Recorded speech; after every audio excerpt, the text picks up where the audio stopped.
Shipping is one of the oldest industries in the world. Since basically the dawn of time, people have been gliding through the water in boats, hoping to get from one place to another. You would think all that time and experience would lend itself to some heightened standards of safety, especially after the very famous example of an unsinkable ship hitting an iceberg on its very first voyage and sinking with thousands of people still on board. But where the Titanic was kind of cinematically tragic, the story we have for you today is it's just tragic. This is the story of the MV Doña Paz, the worst maritime disaster that you've never heard of.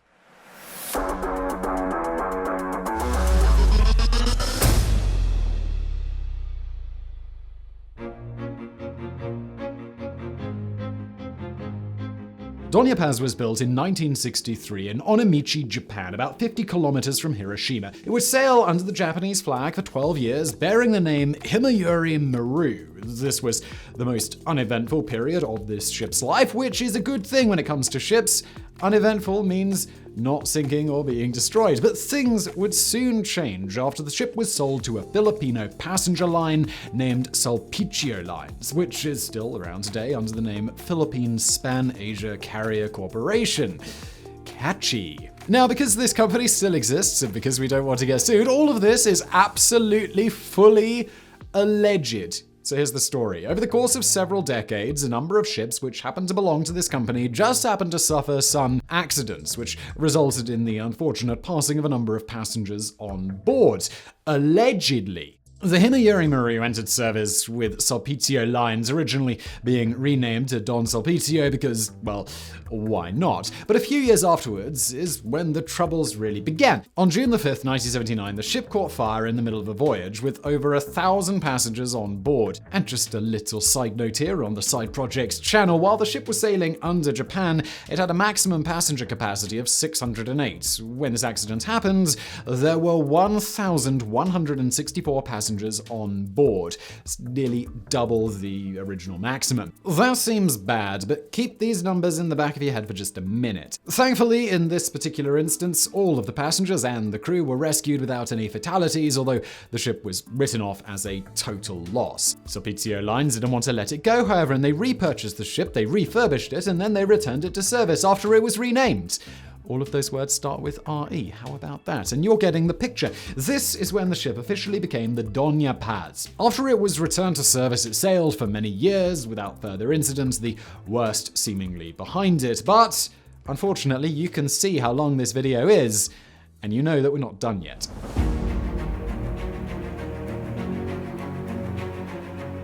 On the night of December the 20th, 1987, the crew of the ship in the Tabla Strait witnessed a bright flash far off in the distance. The sky was clear and the water was choppy. In the darkness, they both stood out against the light. The crew correctly surmising that this flash was the result of an accident at sea and that people would need help, they made their way towards it. After an hour of searching, they found 26 exhausted people adrift in the water and they pulled them aboard. Disconcertingly, most of them were covered in burns, though their ship was nowhere to be found. Something very bad had clearly happened, but what? The answer to that question would be pieced together over the coming weeks and months as investigations were conducted, survivors interviewed, and evidence collected. As it went on, what began as a tragedy slowly turned into a case of total negligence. The Doña Paz was sailing for Manila through the Tabla Strait when, at around 10:30 p.m., it collided with another ship, the MT Vector. Now, they really could not have picked a worse ship to collide with. The Vector was an oil tanker, which was, at the time of collision, carrying 1,050,000 liters of gasoline. This gasoline immediately ignited upon collision with the Doña Paz, spreading the fire into the water and soon on to the Doña Paz. At the time of the collision, only one apprentice crewman was on the bridge when the ships collided, the rest of the crew partying, drinking, or watching TV in their quarters, while the captain was watching a movie in his cabin. The lights on the Doña Paz had gone out minutes after the collision, and the crew of the Doña Paz made no attempts to organize the passengers.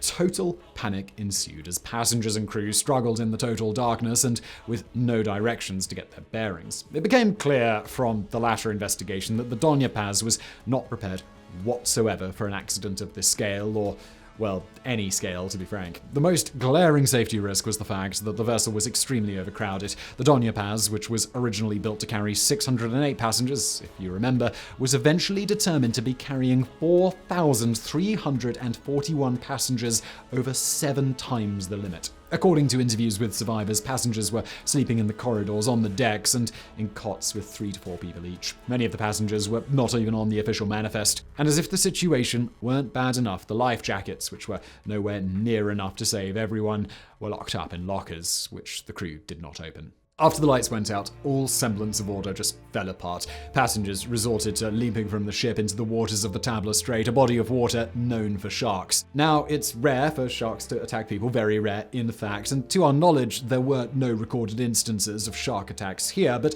sharks, like all animals, are unpredictable, and in a chaotic situation where hundreds of people are leaping and splashing in the water, where no one can even see what they're doing, it's not completely out of the question. Whatever the case, the passengers leaping into the water used things like suitcases for makeshift flotation. The waters around the ships at this point were still burning from the ignited gasoline. Take a moment to just imagine the situation for the passengers from start to finish. A loud noise waking you up, confusion as to what's happening, a crew that isn't helping you. The lights go out, the ship is on fire, the water around the ship is on fire, everybody's panicking, and people are leaping from the deck into the flaming water without life vests. And you don't know it, but help isn't coming for several hours, if it's coming at all. The survivors we mentioned at the start of this section, they were the ones who managed to swim away from the ship. It was still sinking as they were being rescued. But no one else would be rescued from the Doña Paz. It would sink 2 hours after the collision, and adding in the crews of both the Vector and the Doña Paz, it would take 4,386 people with it.